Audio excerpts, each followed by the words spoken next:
We've talked about mass. We talked about time, position. We talked about position in terms of distance and displacement.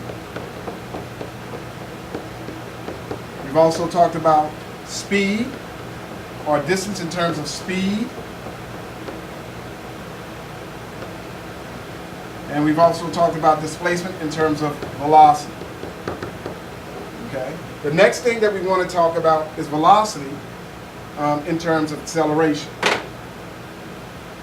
So don't forget, we're still talking about the existence of an object. Okay. X, Y, there's some t. All right. This object can move. It stays still. Okay. So how do we define velocity? Or how do we define acceleration? Acceleration, which is still a vector, is equal to velocity, which is still a vector, over time. Now, velocity derives its vector nature from displacement. Acceleration derives its vector nature from velocity. So that means they both have magnitude, displacement, velocity, and acceleration. They all have magnitude and direction. Okay? Now, more explicitly, what are we saying when we say acceleration is the ratio of velocity over time? All right? Oh, maybe I said that wrong. Acceleration is the ratio of velocity to time. Maybe that's right. So it's really like this. Velocity, it's really the change in velocity over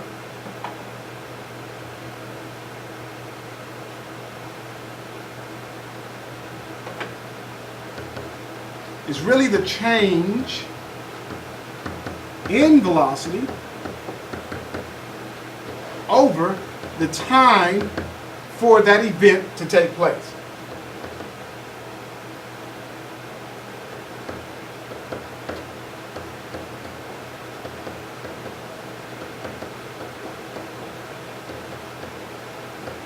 So again, it's from event to event.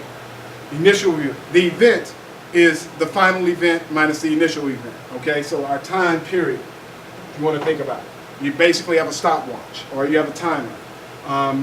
Change in velocity, you're going to have some radars, and you're going to check the velocity at the initial position, and you're going to check the velocity at some final position that you choose. So how do we look at this? How do we actually write this? Let's look at this.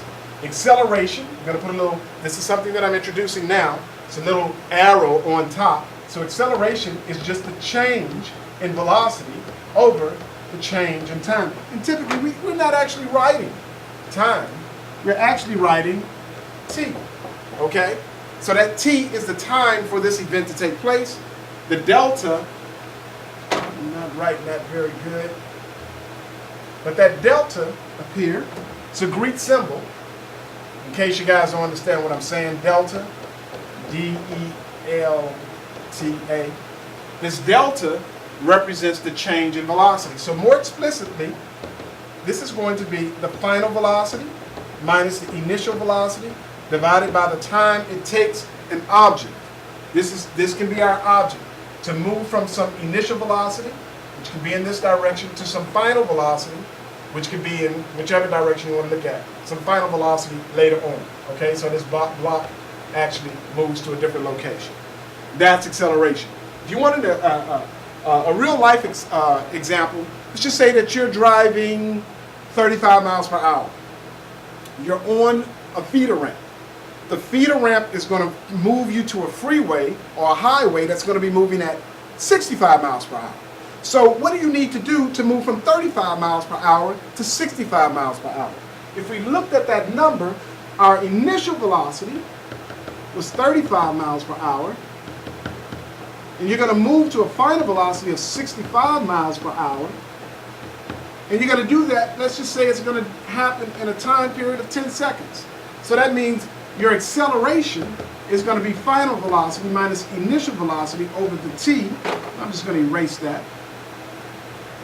So that's going to be 65 miles per hour minus 35 miles per hour, if you guys can see that, over 10 seconds. What is that? That's just going to be 35 minus 60, that's 30 miles per hour,